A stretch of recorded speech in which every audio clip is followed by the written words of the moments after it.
Welcome, everyone. It is so good to be with you guys today.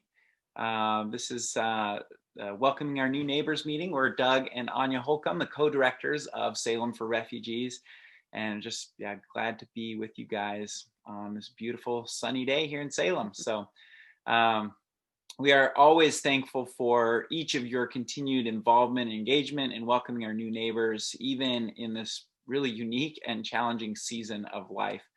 And it's people like you who help make our city, our state, our country a more just, compassionate, and welcoming place for all of our new neighbors. At Salem for Refugees, our mission is to bring both people and resources together to empower refugees to thrive in Salem. We're a network of community members, resettlement agencies, faith communities, businesses, nonprofits, and government organizations who come together with a vision to see all refugees in Salem as valued, thriving, contributing members of our community. Refugees are people who were forced to flee their home countries because of war, because of persecution or violence. And it's really a privilege for us to be able to walk alongside these courageous new neighbors as they resettle in our community and make a new home. I wanted to start just by giving a quick reminder of our meeting format for those who are just joining. As we mentioned earlier, most of you are probably really familiar with Zoom, but in case someone isn't, we just suggest that you select speaker view. So it's an option on your screen up in the upper right-hand corner typically, and it allows for the best viewing experience for today's meeting. We just ask that everyone keep themselves on mute during the meeting to keep background noise from coming through. There's also a chat feature, which allows you to post questions or comments. And if you click on the chat icon that's at the bottom of your screen, if you just move your mouse around or tap on your screen, you'll be able to pull up the chat window. And you can type in a question there, post it.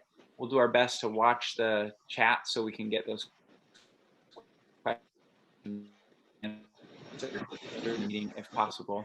And our guest speaker today, Ray White, will also be using the chat box to field questions at the end of his talk. So you can post questions there as well when the time comes for that. If your question gets missed for some reason or we run out of time to get to it, you can simply email us at info@salemforrefugees.org, and we'll be able to follow up with you at a later point.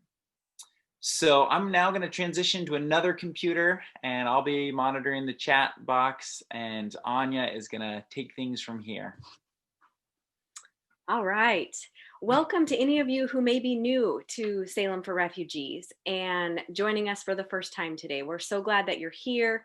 If you'd like to join our email list, or if you'd like to find out how to get more involved with Salem for Refugees, send an email with your name and your contact info to info@salemforrefugees.org, and someone from our team would love to follow up with you and help you get connected.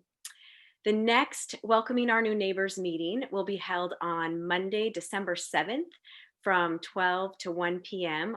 on Zoom right back here. So we hope to see you all back then. And we are less than 2 weeks away now from Salem for Refugees benefit fundraiser called Thrive. This year, Thrive will be a 30-minute Zoom event on Friday, November 13th with 2 time options, 4:30 p.m. and 7 p.m. And the event is going to include some beautiful music performed by refugee youth, a story of flight and resettlement told by a new neighbor family, and an opportunity to financially support the vision of Salem for Refugees to see all refugees thrive in our city. Every guest who comes to Thrive will receive a Thrive box with handcrafted gifts and treats prepared by new neighbors. We're really excited about this.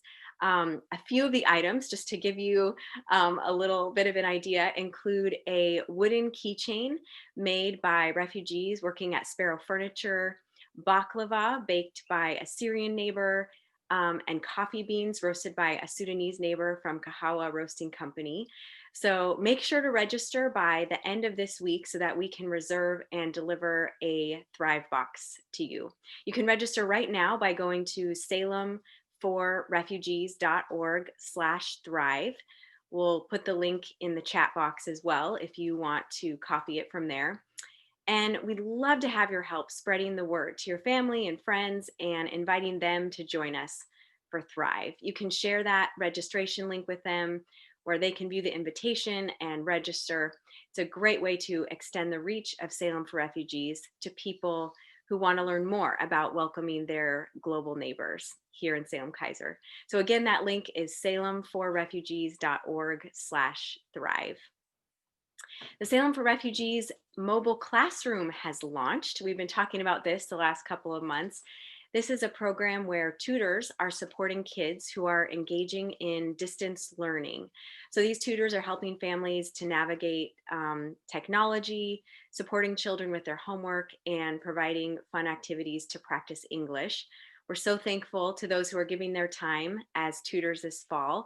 And there's still a need for additional tutors. So if you're interested in tutoring or you want to learn more, you can contact Laurel Reitmer. Her email is laurel@salemforrefugees.org. And again, Doug can put that in the chat box there if you like to contact her. And then finally, last announcement I have before we transition to our speaker. We wanted to let you know that last week, Salem for Refugees was awarded a COVID-19 response grant from Marion County. This grant is going to allow us to continue the community educator program, which was started through a similar grant from the Oregon Health Authority. And through this program, we've been able to hire new neighbors as part-time community educators to do community health work with refugees and immigrants from their own language communities here in Marion and Polk counties. So we're thrilled that because of this new grant from Marion County, the program will be able to continue until June of 2021. So excited to celebrate that with you. All right, we're going to now transition to our special guest speaker. I am very excited to introduce you to Raymond White, who is here to give us a presentation called What Can I Do? Advocate for Anti-Racism. I don't know if any of you are like me. I am someone who deeply cares about racial justice, and I want to grow and change personally, and I want to help our society to grow and change. And at the same time, I'm recognizing that I have a long way to go in my journey from being an ally to seeking to become an advocate for anti-racism. And sometimes it can feel overwhelming and it can feel confusing to know where to start. So this presentation from Raymond is meant to help demystify barriers for us as individuals and the institutions we're part of to get involved with anti-racism work by providing practical steps for all of us to take within our own circles of influence. So I'm really looking forward to learning from Ray as we seek to grow as individuals and as a group to become a safer and more equitable and more just community for our new neighbors and for all of our Black neighbors and neighbors of color. Raymond is an IT supervisor at Salem Health and is actively engaged with many local nonprofits here in our community. He also hosts a podcast called On the Mic with Ray White. Ray has a passion for equipping leaders and institutions to enhance their environments towards excellence, and he has a lot of experience with developing and implementing programs, leading teams, and facilitating discussion that leads to results. So Ray, welcome. We are so thankful for your willingness to join us today and to share your expertise and to help us learn and grow. So thank you so much, and I will hand the floor over to you. Awesome. Thank you so much, Anya, and everyone. I am so excited and thankful to be here today just to share with you just having this conversation. Quite a bit of it is a lot of my passion, is a lot of my heart, but I think it aligns directly with a lot of your passions and hearts as well, to see neighbors from all across the world come into Salem Keizer community, feel welcome, feel like they belong, and have a place here where their identities can be honored and flourished and cherished because of just who they are and how they were created. So thank you so much for the Holcomb family. Thank you so much for Laurel Reitmer for the opportunity to be here. And we're going to go ahead and get started. So I'll share my screen and we'll go through the presentation. So as stated before, this presentation is titled, What Can I Do? How to Transition from an Ally to Advocate for Anti-Racism. For me personally, like it was stated before, I enjoy equipping leaders to maximize excellence in everything that they do. I have a heart and passion for seeing leaders thrive, for seeing communities thrive, and try to do my best to advocate for those avenues and opportunities everywhere that I'm at. And in this presentation, we're going to talk through quite a bit of how we can all take those steps towards anti-racism, understanding what positions we currently are in when it comes to doing anti-racist work, as well as just reflecting on ways that we can start taking action today. As we go through this, as stated, if you have questions and would like to drop them in the chat, start that now. Towards the end of the presentation, I'll do my best to go through them and answer as much as I can. And if we can't get to it as stated, we'll go ahead and follow up on afterwards too, just to make sure all that is being considered. So we'll talk about quickly some of the goals that we want to unpack during this presentation. So demystifying barriers of joining anti-racist work. It's as blanket as it sounds, is definitely difficult when you think about social justice and justice in our communities and wanting to find ways to do more or just to take action. It can be very confusing. So this presentation will hopefully break down some of those barriers and to allow us to take that first step forward, which includes the next goal here of just tactical ways to take action. There's a lot that could be done, but what can we do tactically that can move us just that much closer to building those inclusive communities? I'm a big reflective person. I like to ask questions. I like to reflect personally. So I'm going to invite you to join in on that reflection as well with me. So as we go through this, there will be questions that I would like for you to ponder on, to reflect on where you can get started or your perspective when it comes to this type of work. But the main goal, which aligns with all of us, is being able to come through and design inclusive communities through unity and reconciliation. Regardless if an individual or yourself is from a different part of the world or a part of this community, we want to be sure that we create a space where we all feel welcome, where we all are unified in one and reconciling, whether it is our own perspectives, identities, our ways of the worldview, to a space where we can march together and be in a united front when it comes to servicing and loving one another as a larger community. But why is it important for us to be an advocate for anti-racism? What does that even mean? And how do we even take those steps to that? Anti-racism essentially is a phrase that's been utilized quite a bit, especially this last year or quite some time when it comes to our approach towards white supremacy or any type of oppressive discriminatory actions geared towards a particular people group. And when we think about ways that embodies or ways that impacts another person, it often is in a negative sense, in a negative light. And so if we as leaders in the community are looking to build up ourselves and create this unity, we need to be able to be equipping ourselves with the tools to then combat any type of injustice that we see around us. So a quick story. I didn't get to this at the very beginning, but I'm originally not even from from Oregon. I'm originally from Southern California, moved up here in 2008 to go to college at Willamette, and decided that, Oregon isn't so bad. I'll decide to stick around. So in 2012 is when I graduated, stepped into off the Willamette bubble into the world of Salem just to ingrace myself in the community. And in 2013, I was, becoming more and more active in just knowing what Salem and the greater Oregon state is all about. I was sitting in Boone's Treasury near downtown one night, just hanging out by myself, doing some reading and reflecting. And it was through my Twitter feed, I saw that Trayvon Martin, the young African-American boy who died in 2013, his murderer, George Zimmerman, was acquitted. And in that moment, following the trial quite a bit, on my own and in my personal time, that news broke on my Twitter feed and everybody's giving their responses, reactions. And then for me, I sat there and feeling very, very just distraught, hurt, felt so much pain because of someone who looked like me, who identified as me life was taken away by somebody who thought that they were a threat in the community. And it just hurt me a little bit, or not a little bit, it hurt me a lot of it to process those things.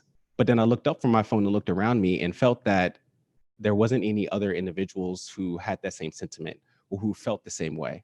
So I felt really alone in that space and realized that there wasn't much here that could help with me to work through these feelings and work through these thoughts.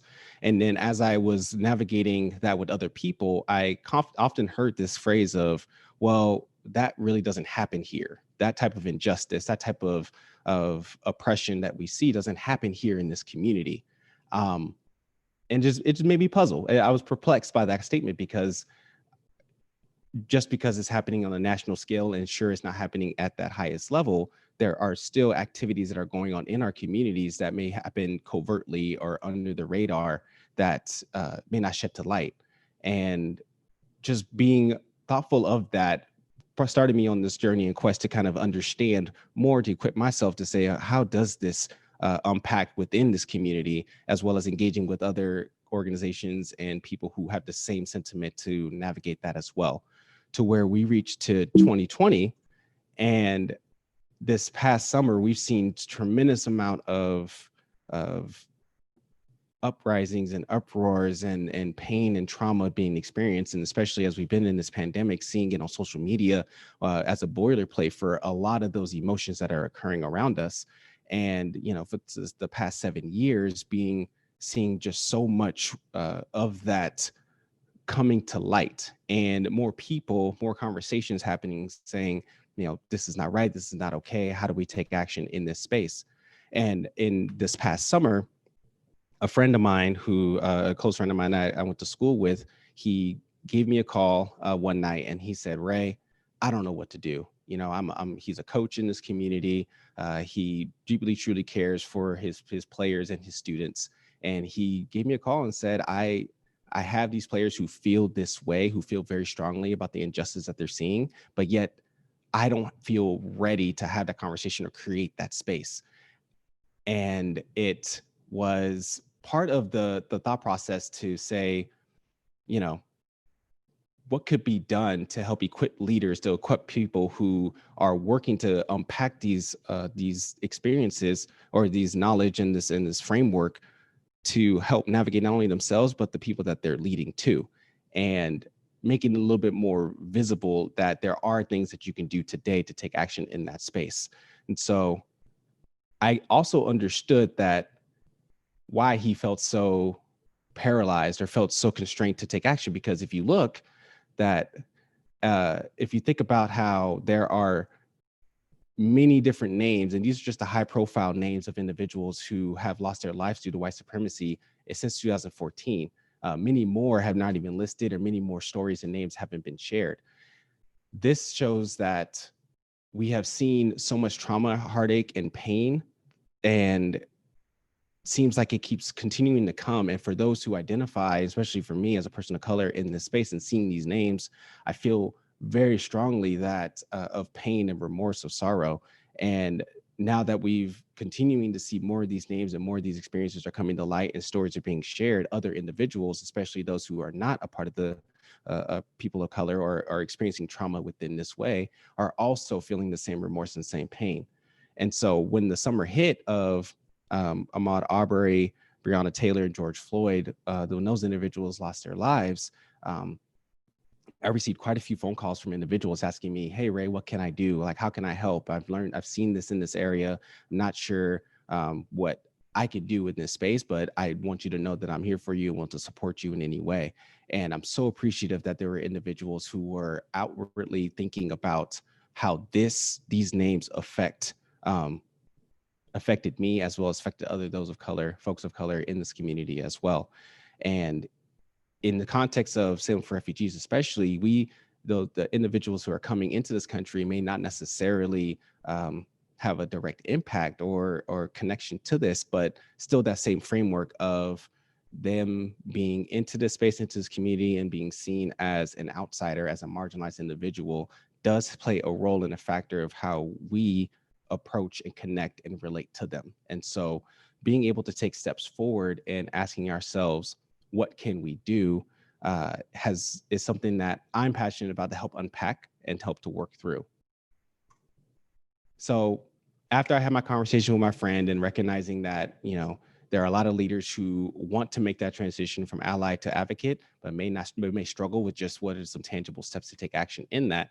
This graphic was created to help showcase that. And a lot of this is unpacking some of my lessons, knowledge, and experiences throughout my life, and just hoping that it can be in a concise way for us to reflect on and also to take action in.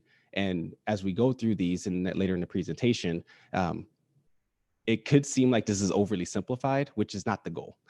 These are some very, very complex things, and we'll talk through some things to consider, but just to be able to package in a way, how can we start moving towards reconciliation, moving towards unity in our communities, and helping those feel like they belong and are accepted. Here are some of the activities that we can do, with the end goal being just starting where you are and encouraging that framework as well. So I took that for this presentation, I took the previous slide of the visuals as well as and some of the context, and broke it up into these 3 different areas of where you can start. Starting with an area of yourself in monocultural spaces and multicultural spaces, which we'll work through what those 3 areas mean and how the framework of the presentation fits into those 3 different areas. But early in the presentation, we talked a little bit about that transition from ally to advocate. And in a sense, this is the very simplified lane that it takes to move to become an advocate. You start as somebody who's situation that's around you. You're aware of those individuals who are marginalized, who are in a discriminatory state, and you move yourself to become an ally in that space. So that way, being an ally means essentially you stand with those individuals. You are moving towards wanting to create space and create community for those folks, and you work to understand, and you work to be just to share that relationship with them, to where we want to take those steps from moving being an ally to being an advocate, which an advocate essentially is somebody who's actively taking those steps to eradicate the injustice that they see around them, and not necessarily take the step, be more than just somebody who's aware of it and more than somebody who stands with them, but doing the work within your context to uproot injustice that you see around you. And as we all know, things aren't in a straight line. Things aren't as easy. And there is this framework that's called a praxis. So it's just this cyclical, continuously improvement thought process that we all take when it comes to growing together individually and as a community. And so in this framework, we walk towards moving from aware to allied to advocate. And then all the while we are reflecting and taking action with the things that we reflect on. So as we take those steps, as we walk through this presentation and we take a look at those activities, you would then be able to position yourself and say, okay, where am I at in this thought process or in this framework? How do I then take that next step to the next stage of this? And what am I learning about it? And how do I take action on what I'm learning to continue to be better towards this? So I'll take a quick break and want you to think about this for a second of just where are you in this framework? Like, what is your position when you think about social injustice, anti-racism work in our community or within yourself? Would you find yourself as a person who is aware of it? Do you stand with it and as an ally and actively learn more about it? Or are you an advocate and continuing to take steps to eradicate that within your context? And there's no shame. I want to put that out there as well. I can recognize too that there is a lot of you will feel shame that you are not where you want to be or need to be. And maybe I'm speaking to myself because I often feel that way. But I want to ensure you that as you are positioning yourself, it's a good first step to recognize where you need to go. And so if you can identify where you are at in this framework, in this context, you would then be able to take those steps to say, okay, what is my game plan to move to the next phase of this and keep practicing my reflection and action as I move forward in it too. You're going to hear this quite a bit. Where you are is a great place to start. This again speaks to the previous statement of feeling this sense of overwhelm, feeling this sense of there is a lot to do and a lot to accomplish, but it wanting to be more than where you currently are. But just encouraging individuals that where you work, where you live, who you're connected with is an awesome opportunity, an awesome space to take action in. And we don't need more degrees. You don't need more, quote unquote experience just to start to work in this. It's just essentially, again, knowing where you currently are and starting with what you currently are, and knowing that as you go, you will get better and you'll continue to grow in that same state. Last few things to consider as we work through this, similar to what I stated, is all about making progress. We're not asking anybody to be perfect. I'm not trying to be perfect in this. And I know I'm not perfect. I'm not asking you to do that as well. But taking those steps towards progression shows growth and shows that we all are collectively working to build those unified communities. Next piece here, just focusing on relationships. This is not a task that we could just check off the box and say, yep, I've done it. I've done what I need to do. Now I can move on to the next thing. I know in American culture and American society, we often are very task oriented. We can feel very goal oriented, and I continuously embody that mindset as well. But sometimes we can overlook the relationships because we're trying to accomplish a goal or accomplish a task. So as we work through this, remembering that there's people that we're connecting with, there's stories that we're relating to, is key in taking those next steps in anti-racism work. Next point, that is not easy. This is not an easy thing to do. And this is not something that can be done overnight. This is just the continuous, again, progression towards actively looking and taking action to help serve those in our community who are marginalized. And you are going to come up against, whether it's your own imposter syndrome or your own lens that you don't feel like you have enough or you need enough, or as you take action to advocacy, you're going to meet with opposition of others who may have a different viewpoint than you. And those are the spaces where a lot of the tension will rub. But we can grow in the tension. We can grow in that space as well. But recognizing that we have the steps but recognizing that that this work isn't easy just helps sets us up for we can feel that endurance to keep moving forward. Which then leads to the last piece of not being so performative. Performative is a term that we've heard quite a bit in the summer, which in a sense is just saying that you're performing this act just to look good yourself, or just to show that you are somebody who is standing with individuals who are marginalized in our community. And it can easily be done, especially in the social media culture where we want to showcase our good work and showcase our good deeds, and just to appear that we are moving this way. But the work that we are doing goes beyond social media. It goes beyond being online. It goes, again, back to the relationships and truly making our communities and people feel good for them and serving them. And so as we are working through these, being sure that we're not trying to do it just to put on a show and put on a performance, but humbling ourselves and making sure that what we are doing is geared towards serving and helping our fellow community members is truly important. So here's it again. We're going to go, like I mentioned, work through in high level these 9 different areas or 9 different actions that we all can take, and then be able to break them down into these 3 different areas just to provide us some handles of how to view some of these actions and activities. So the first one, diving into this, what can we do? Starting with ourselves. Starting with ourselves essentially is placing a mirror in front of us, our identities, our souls, our hearts, our minds, and being able to say, what is it that I can do internally to help take these actions to eradicate injustice in our communities? And so based upon the graphic that was created, 3 different areas pop up. The first one, studying white supremacy and anti-racism. And even as I reflect on this particular one, it's essentially just say, study everything. I know that sounds challenging, but just the idea of studying the gaps, studying those who are marginalized and the history that's around it, studying how white supremacy plays a role, whether within your own education or within your own perspective or the institutions that we're a part of, who gets denied, who gets access, and why. and as well as the anti-racism, which is the other term at the other end of that spectrum. So what does it look like to create those inclusive spaces? What work is already happening in our world, or do quick Google searches or reading books of folks who have also done extensive knowledge of actions that can be taken to help equip ourselves to take action in this space. So education is a key form of an activity that we can do, and being a continuous learner is part of the process when we want to take those actions. The next piece is identifying and understanding and uprooting the biases that we have. So the more that we understand and learn, the more that we see where we currently are, what we think in our worldview.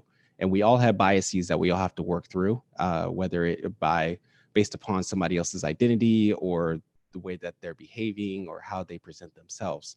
And so for us to be able to hold that bias in tension or the assumption and suspended in air, and essentially, if you can visualize that and say, why is it that I have this bias? Why is it that I think this way? What is it about the other individual or my own worldview that allows me to think in this framework, in this fashion?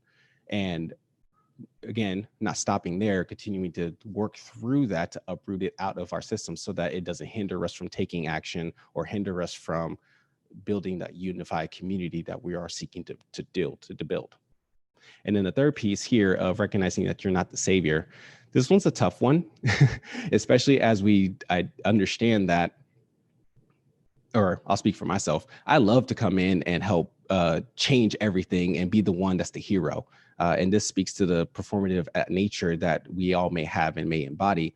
But when we are doing work to engage marginalized communities or engage those who are experiencing oppression in our society, we need to be sure that we're not stepping into that thinking that we are the only ones that have all the answers, that we are the ones that that will debunk whatever it is that they think and whatever it is they do, and think that we're going to superimpose who we are and what we know to their situation, and it will make it all better.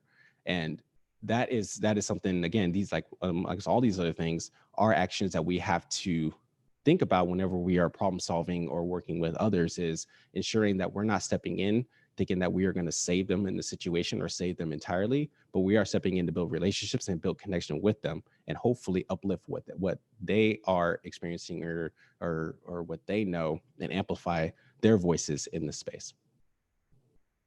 So we're going to quickly reflect. Oops. Maybe. Yep. We're going to quickly reflect. And I want you to just take a moment with your pen and pad or on your laptops or what have you, just to think through this of how will you use your position to gain understanding?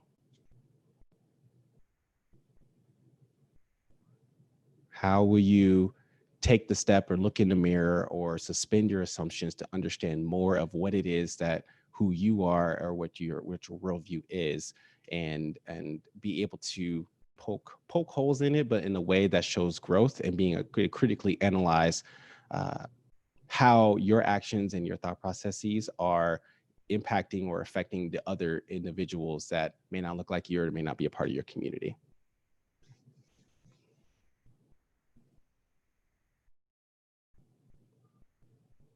So the next one, monocultural communities. So starting in monocultural communities essentially is starting with those individuals who look like you, who think like you, who share the same identity. And these are just, if you were to balloon out the framework, if you will, this is that next step or that next layer when we talk about the communities that we're a part of. So for me, for example, I live in the Kaiser community. That would be me engaging with the community members in my neighborhoods. It would mean, me as an former athlete, I would be talking to my other athletic friends, or as a person of color, as a Black individual in this community, talking to those people as well. So thinking about that for your context, who are those people around you who are part of that shared identity or shared worldview, and engaging with them when it comes to anti-racism work? Here are the three things that we all work towards and navigate through as well. First one, speaking up when you see a problem, period.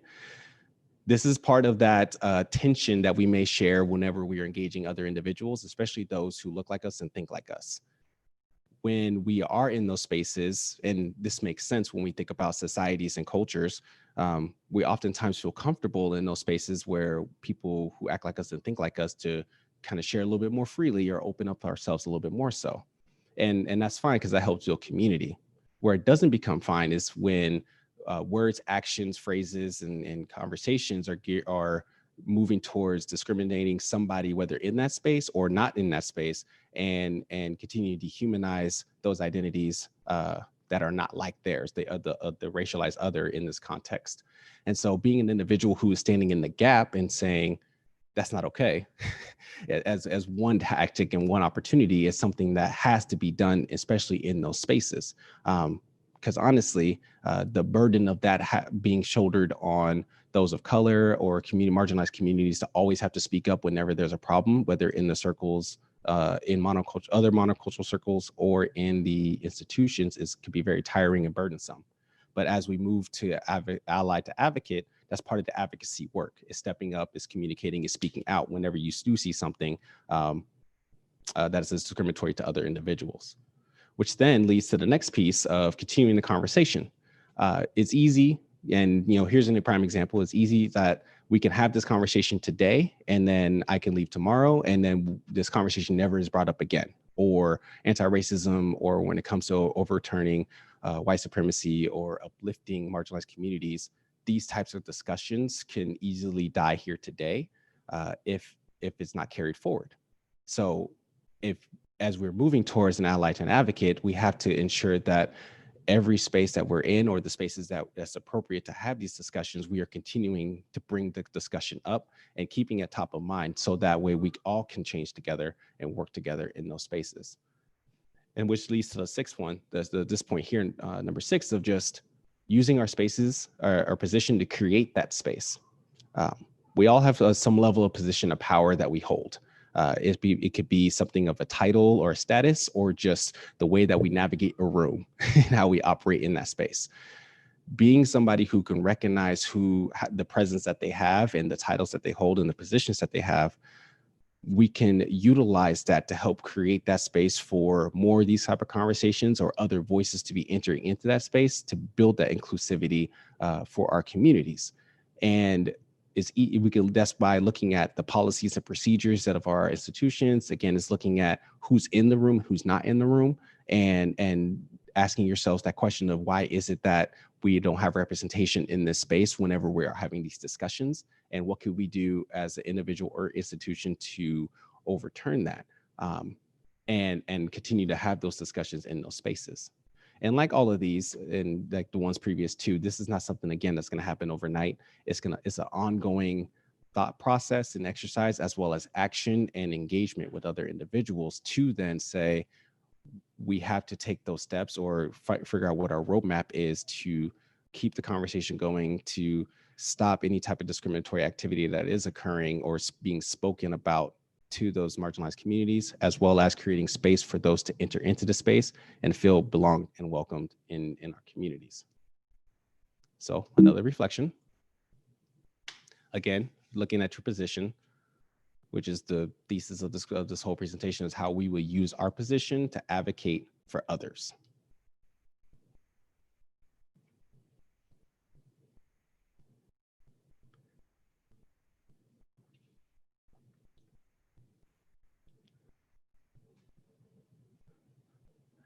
The last bubble we'll work through, the last section area that we'll talk through, is the multicultural spaces. So as we recap real quick, we taking a look at actions we can do ourselves and look into. If we look into the mirror, we took a look at the actions that are that we can do in the spaces where we share the same identity with those around us and communities around us. Now we're taking a look at actions of those who are not, or outside of our community, who have a different identity than we do. And what does it look like for us to be an advocate in that space, and stepping into that to support them and where they are in this context of anti-racism work. So the 3 areas based upon the graphic that fit aligned with this, of starting in those areas. First one, of listening to understand their perspectives. This ties with the previous one of not being seen as the savior, as well as creating a space for voices to be shared, for marginalized communities to be into that space. as we step into those spaces, we need to be sure that we are listening to understand where they're coming from, their stories, their hearts. And a lot of times that may just be allowing us just to ask a question and not say anything afterwards, or ask something and being able to receive whatever it is that's being said, because we are engaging in the relationship that is different than what we are currently engaged with, or we're engaging in relationships where we know that there's a lot of trauma and hurt and pain because of what we've seen in our society. And so knowing that we have the ears and we have the hearts to understand, listening to their voices and where they're coming from is truly key as we're taking steps to engage and help their voices be amplified. The next point here, just checking in on those who are hurting. This point extends to those individuals who like reached out to me in the summertime saying, "Hey, Ray, I noticed this was happening, and then my heart goes out to you. Let us know anything that you need." And that is like I mentioned, was a great step to to know that I'm not alone in this community, that there are folks who really, truly want to see me thrive in this space. And whether or not I could continue to further like conversation with them, or just know that there's people out there, just provides me that sense of security that there are folks who are looking out for me in the space, regardless of what's going on in the nation. And so by you stepping in and saying, I want to check in on those who are hurting, I want to check in on those who are experiencing this trauma, that means that, one, that we're taking notice of what's going on in our society, and then as well as we're taking notice of what's going on locally to build relationships with those folks and allow and let them know that, again, there is space with me to share these things, whether you want to use it or not. And that goes a long way. I hope that you are taking those steps or have those people then for you personally, and also you are extending that to other folks as well, to build that unity in our communities. And then the last piece here is getting involved in positive and local activities. This is a prime example of what that looks like. You all are engaged with Salem for Refugees. You're engaged into what it means, or what it looks like to welcome in neighbors from all across the nation, helping them with their physical needs, their emotional needs, and ensuring that they know they have a place in this community. And this is something that is phenomenal to be a part of and continue to be a part of. And I know that you all are engaging that with your friends or with your circles to say, yo, this is a good opportunity to be a part of. These events and activities continue to spawn within the Salem Kaiser community, which is another reason why I love it. It's because there is so much heart and compassion for those who are on the margins to feel like they're included into the space. So getting involved is something that has to be done in those spaces. And by getting involved, again, we're getting involved in a space that we don't have the answers, or we're not looking to be providing the answers. We're looking to serve, we're looking to help, we're looking to amplify what is happening in their spaces, whether through our time, through our service, or through our dollars, of amplifying these activities that is building that unity and inclusivity within our world. So the last reflective question for this section essentially is, how will you use your position to uplift others' voices?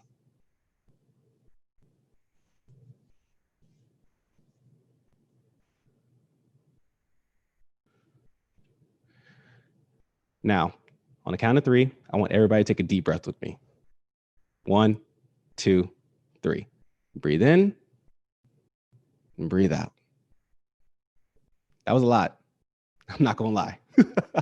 That was a lot. And I can understand, even as we walk through the journey and walk through these things, overly simplified way of engaging in activity through these actions still have a lot more that needs to be impacted, still has a lot more that could be contextualized based upon your experience, or what you're seeing, or wherever you are on the spectrum of diversity, equity, and inclusion.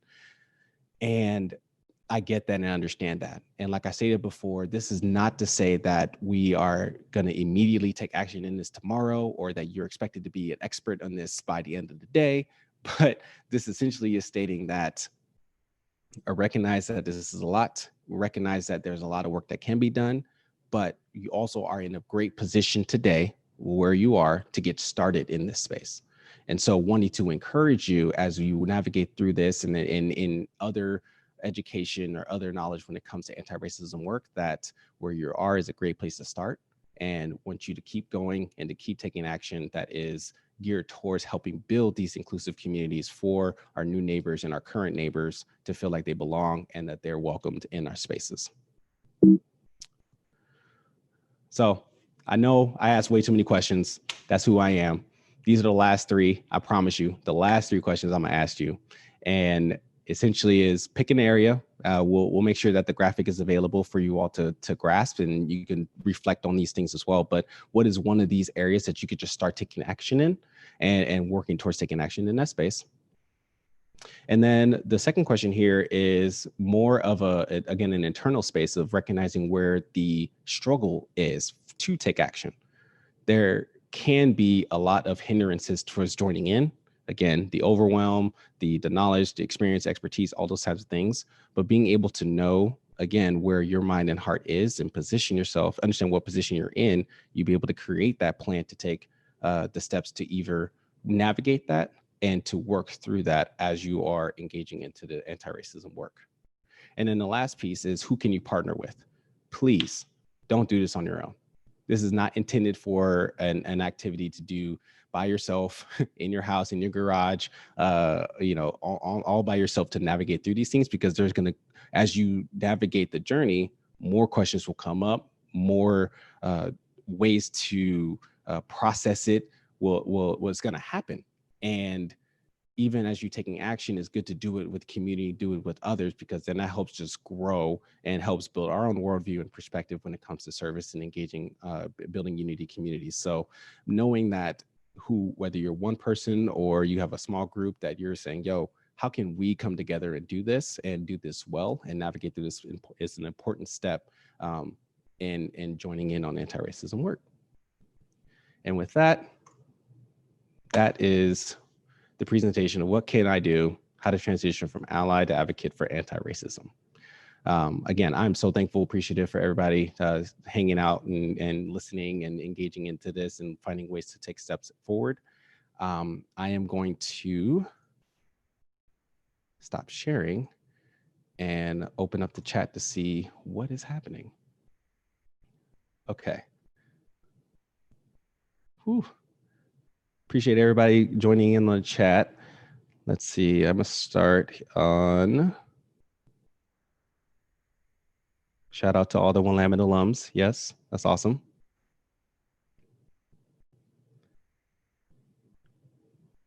Ally, we need to learn more and act more intently towards advocacy. Yes, good point.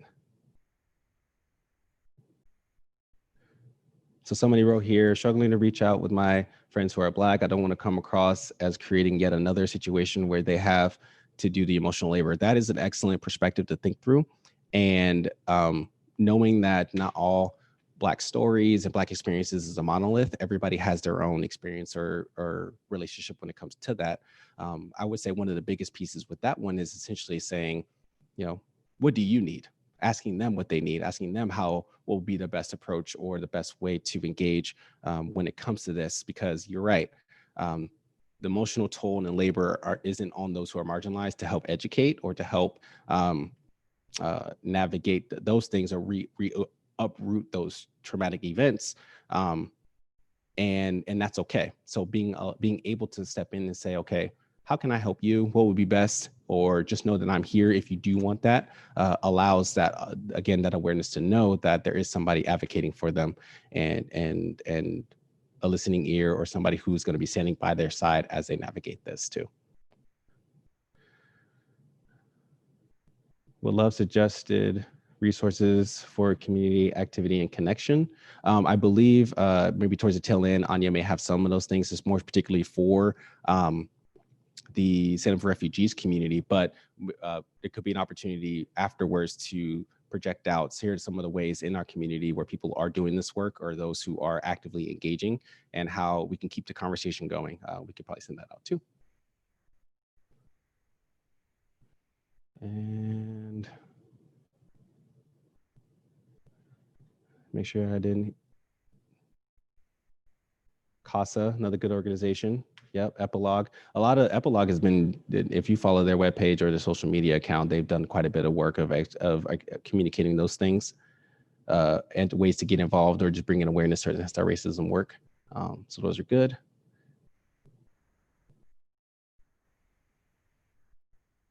Yes. Okay.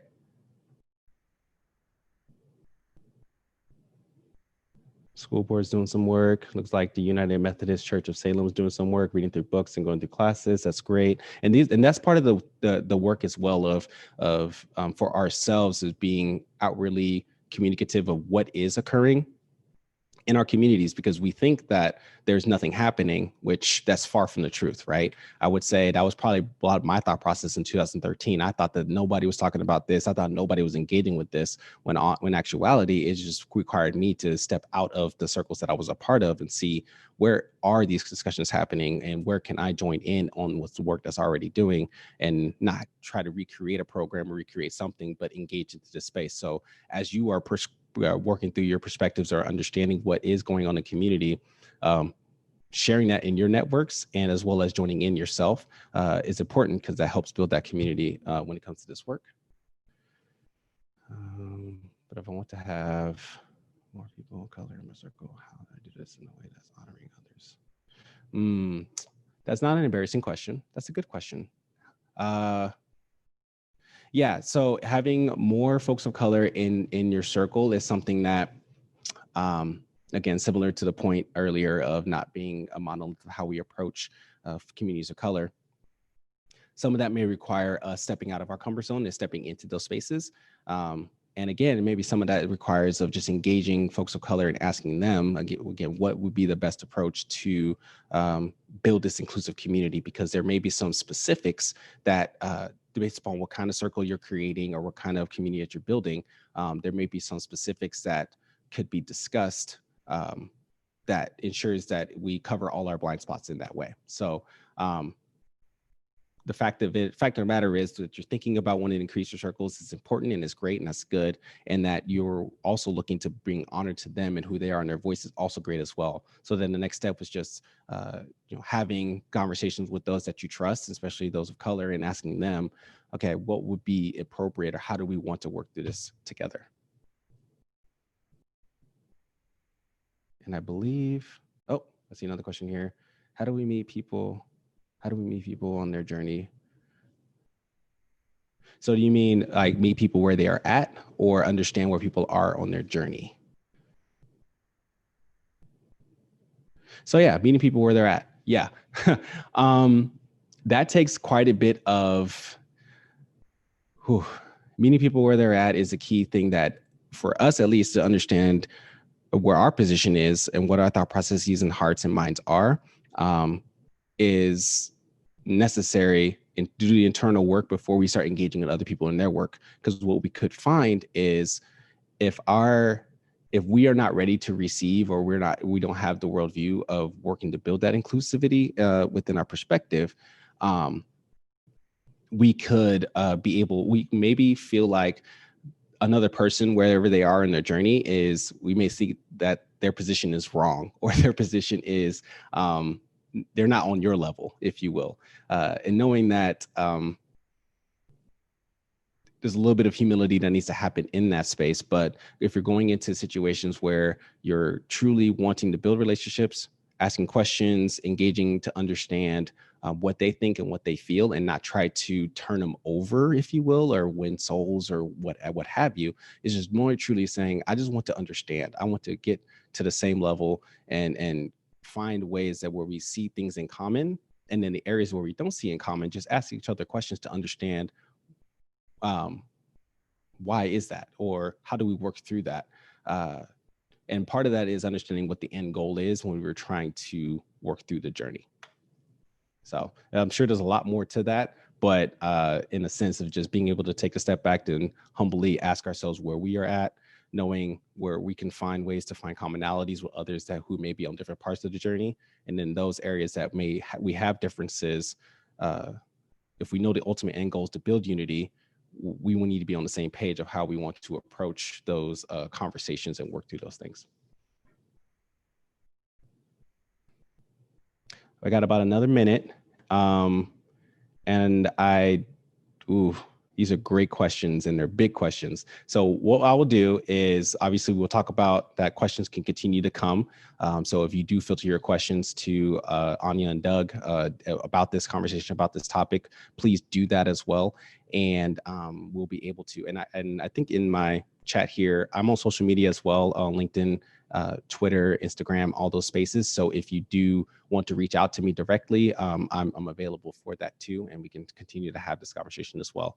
But I want to say again, thank you so much for the Holcombs family. Thank you so much, Salem for Refugee leadership, and all the leaders on this call for allowing me to step into this space and just to encourage you and equip you as you are working to create these inclusive communities for all neighbors who are part of it. So thank you so much for that. Thank you so much, Ray. Can we do a Zoom round of applause here? Oh, just appreciate you a ton, giving us such valuable insight and clear steps that each of us can take in our lives and in our spheres of influence. You've given me a lot to process in my own journey of seeking to be an advocate for anti-racism. I know I still have so much more learning and growing to do, but this really helps to give me hope and clarity for steps that I can be taking, starting right where I am. I love how you said that. Each of us starting right where we are. So we're very grateful to you for your words today and for all that you're doing for the Salem community in your spheres of influence. So appreciate you making yourself available to folks to reach out to you through your social media. And yes, we are more than happy if anybody has questions we didn't get to, send them to us at info@salemforrefugees.org, and we can connect with Ray that way as well. We'll be sending out a recording of this presentation in our November e-newsletter, along with a link to Ray's infographic, that What Can I Do infographic, which I think is so helpful. I'm planning to print that out and put that up in a place where I can look at it regularly. So we'll get that to you in the November e-newsletter. I also want all of you to know that for us at Salem for Refugees, we're recognizing a variety of areas where we want to grow as an organization as we continue to walk alongside our new neighbors, as our advisory team and our staff team are educating ourselves and having about anti-racism. We're recognizing ways that our own unconscious bias and privilege can impact the ways in which we advocate for our new neighbors. Our staff team is going through a book together called How to Be an Anti-Racist by an author named Ibram X. Kendi, and we're doing our own internal work around this personally. If you haven't read this book, it's excellent. I would highly recommend it. We're also looking at our organizational systems to evaluate how our structures within Salem for Refugees can grow so that we're receiving more leadership and guidance from those within the new neighbor community. A few examples of this: we've been working on increasing representation on our Salem for Refugees advisory team of people who have experienced the refugee or immigrant story. And we're really delighted that we have some new advisory team members who are bringing this invaluable perspective to that team. We're also working to fundraise so that we can continue to employ our new neighbors who are working as community educators, even after the grant funding from the Oregon Health Authority and Marion County runs out. These community educators have become essential members of the Salem for Refugees staff team and have incredible insight on how to support newcomers because they have been through that journey themselves. And then we're also evaluating the ways that we structure volunteer roles to ensure that they're set up to best empower new neighbors towards independence as they transition to life in Salem. And there's a place for everyone as we're talking about ways to actively get involved. So definitely reach out to us and let us know if you're interested in learning about these different opportunities to engage as a volunteer. We would love to have a conversation with you. So again, you can send an email to that info@salemforrefugees.org, and we would love to talk with you. So these things aren't a list of things that we're trying to check off. We really recognize that this is a journey of growth, and we're excited to continue this journey with humility and with perseverance for the long haul, because it's something where deep and persistent work is essential, as Ray talked about. So We hope you'll come along with us as we all continue to listen and learn and grow together. I'm just really, really grateful for each one of you who is a part of this community. Thank you again for being here today and for your continued commitment to making our city a welcoming place for our new neighbors. We'd like to end our meeting with our traditional Zoom group picture screenshot. So if everyone could look at the camera on your device and hold up a hand and wave, we'll do this for about 10 seconds. Get screenshots of a couple pages. We're gonna have this all documented, our journey of Zoom together. All right, that's great. Thanks everybody. Thank you again. We hope to see you all at the Thrive event on Friday, November 13th. And we're going to briefly unmute everybody now so that we can say goodbye. Sign out of the meeting. Bye. So take care, everyone. Bye. Bye. Bye. See you, Ray. Thanks, Ray. Goodbye. Thank you so much. Thank you. Excellent. Everybody, leaving in 5. Good 4, training. Thanks, everyone. 3, 2, Bye. 1.